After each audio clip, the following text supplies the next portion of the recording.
Hi, welcome to my channel. My name is Kathy. I am so glad you're here. Today, I want to talk about rewiring our brains. The thing is when we are experiencing a lot of symptoms, it is imperative that we begin to do a top-down assessment of what's going on in our bodies and where our emotional state is, where our mental state is, what thoughts are going through our minds, who we perceive ourselves to be, what beliefs do we have.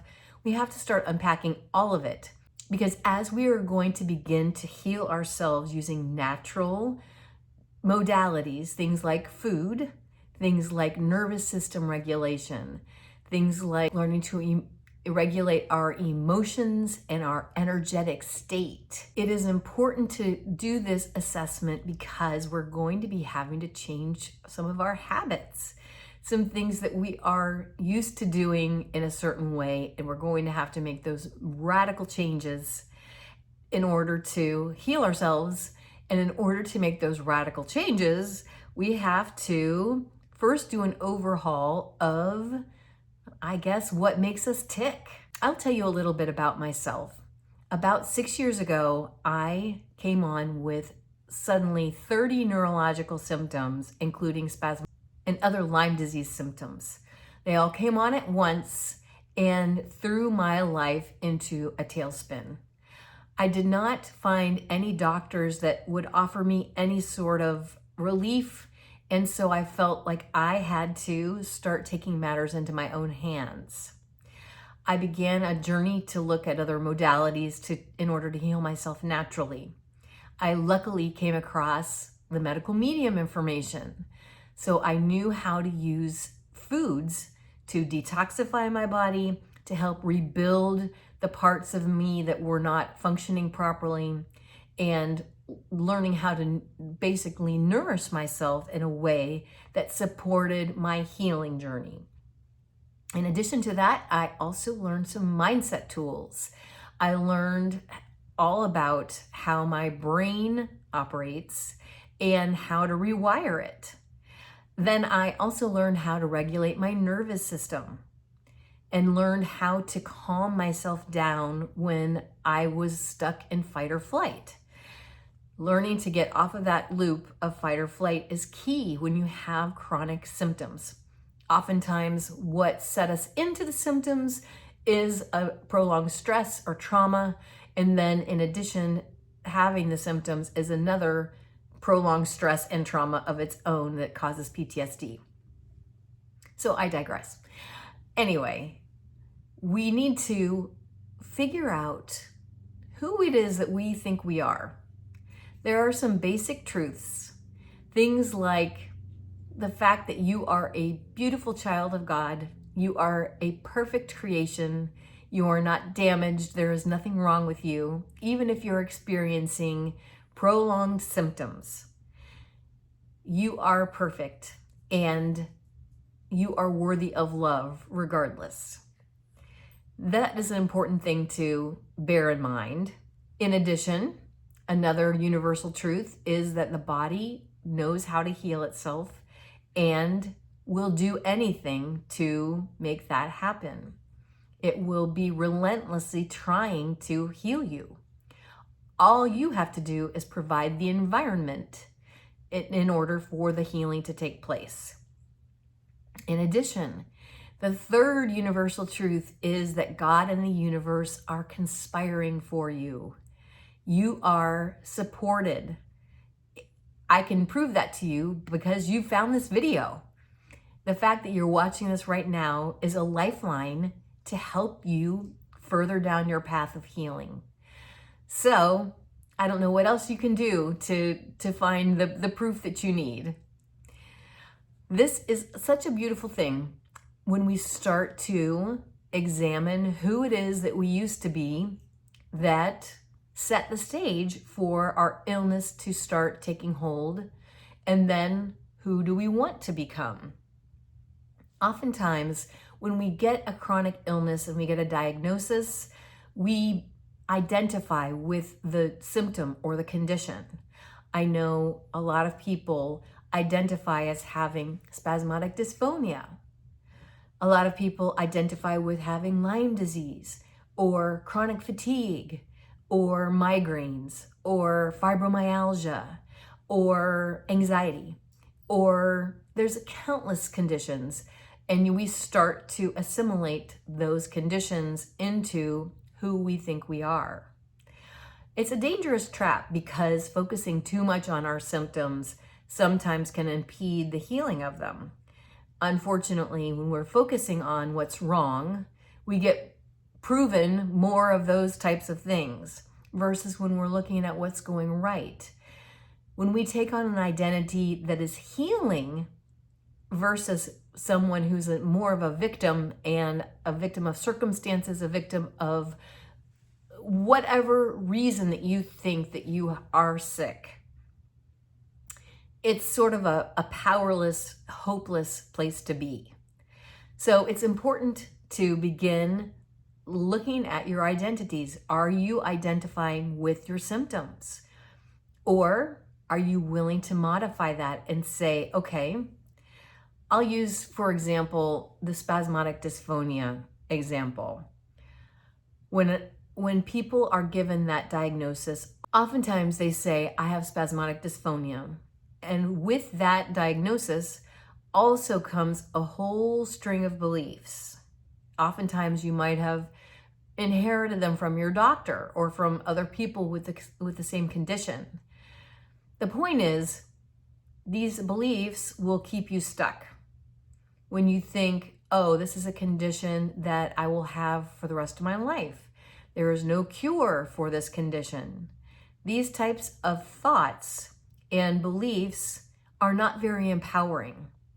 And furthermore, they push you farther down on the whole spectrum of energies and frequencies.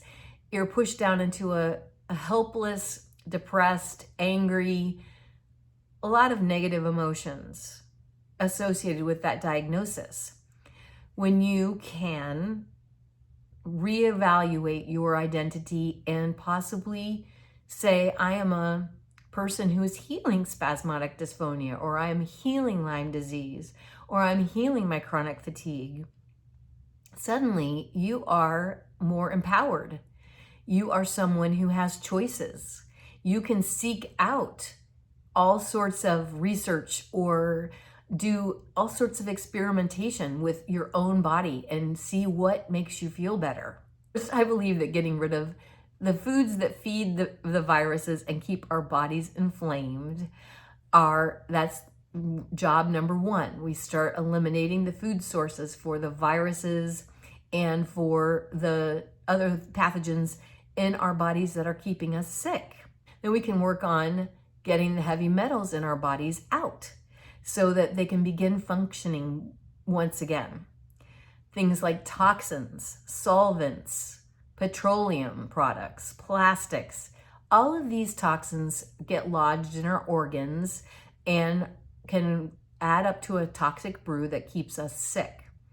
So as we are beginning to take our power back and see ourselves as healing warriors, because that's really what you are, and that's what it takes in order to make it past the finish line on this healing journey. You have to find that inner part of yourself that will stop at nothing in order to get yourself healed. I know you can do it. I did it. So I'm here to show you the way. As we're examining our identities, when we say, oh, I'm someone who's healing this condition, it's a lot easier to see the positive things that are happening. We notice the little improvements in our digestion or in our energy, feeling a little bit more energized. Our sleep quality is getting better. All sorts of things like that are little clues. All you have to do is look at your finger when you get a cut and how it heals itself. You don't have to do anything. The body knows how to heal itself.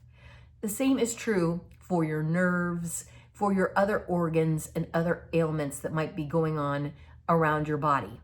So keeping this belief close to the top of your mind is always so important, because we also want to make sure that we're able to keep our energetic frequency in an elevated manner. The healing actually takes place in the higher frequencies. Our immune system, our cell repair, our body's digestion, all of it happens when we're in a high frequency and out of fight or flight. Our body can function most optimally in those higher frequencies. So we're going to heal faster when we can manage to keep our energetic frequency high. I was very fortunate in my journey when I began healing because I did not identify with all of those crazy symptoms that came on for me all at once. I knew it was temporary. I knew it must have a link to something that had happened in my life or that I had been exposed to. I had an innate sense that there was some sort of a toxic exposure, and I knew intuitively that they came on in a day. Overnight, literally, I was afflicted with all of these symptoms brought on by trauma, but I knew instinctively that if it could come on in a day, then it can also go away. So I didn't fall for the trap of seeking the answers from doctors. Not to say that there aren't some good doctors out there that can be helpful. I just personally found that listening to my own intuition, listening to medical medium talk about what he determined to be the root causes of all of these symptoms and the solutions to getting out of them. In addition, I loved to listen to other people's healing journeys. I found it so inspiring. I wanted to hear how they used all of this information, how they overcame some of the challenges, and what they were able to do. In addition, I started really listening to my own body. I started noticing when my digestion got so great after a couple of months of following the protocols. And then suddenly my sinuses were clear and I didn't have to take any more medicine. I got off all medications after a couple of months of these protocols, and I have never gone back. So the things that were plaguing me on a daily basis were little by little evading. And then soon I couldn't even remember some of the symptoms that I used to have. Luckily, I wrote most of them down, but I can't even remember because they're so far in the rearview mirror now. When I look back on it, I'm so thankful that I was able to use some of these mindset tools to keep myself motivated. I didn't fall into the defeatist trap, even when I wasn't seeing the healing that I was looking for, especially my neurological things didn't heal for 2.5 years. I kept going though, because I was noticing the healing that was happening in other parts of my body. And I just intuitively knew if it was happening in these other parts, it was just a matter of time until my voice returned and all of my other neurological symptoms calmed down so that I could have a quality of life again. So as we are noticing the identities that we are using in our lives, we need to find out if they are aligned with the basic truths. When you know you are healing yourself and that it is possible on a very, very deep level, it's much easier to find the motivation in the morning time to have your 16 to 32 ounces of lemon water, then to have your 16 to 32 ounces of celery juice, then having your heavy metal detox smoothie, then keeping out the troublemaker foods the rest of the day, and ultimately, only making choices that will heal your body, picking foods that have maximum healing potential in every morsel you take into your mouth. I tried to adhere to that pretty much for a good part of 3 years. And I think that really helped me do a lot to propel my healing forward. You don't always have to stay that strict. That's not a life sentence, but for a period of time to eliminate the toxins, get the viral load down, get the metals out, it might be necessary. You have to become a new version of yourself in order to have that dedication. You can't be tempted by the other identities that might want to be creeping in.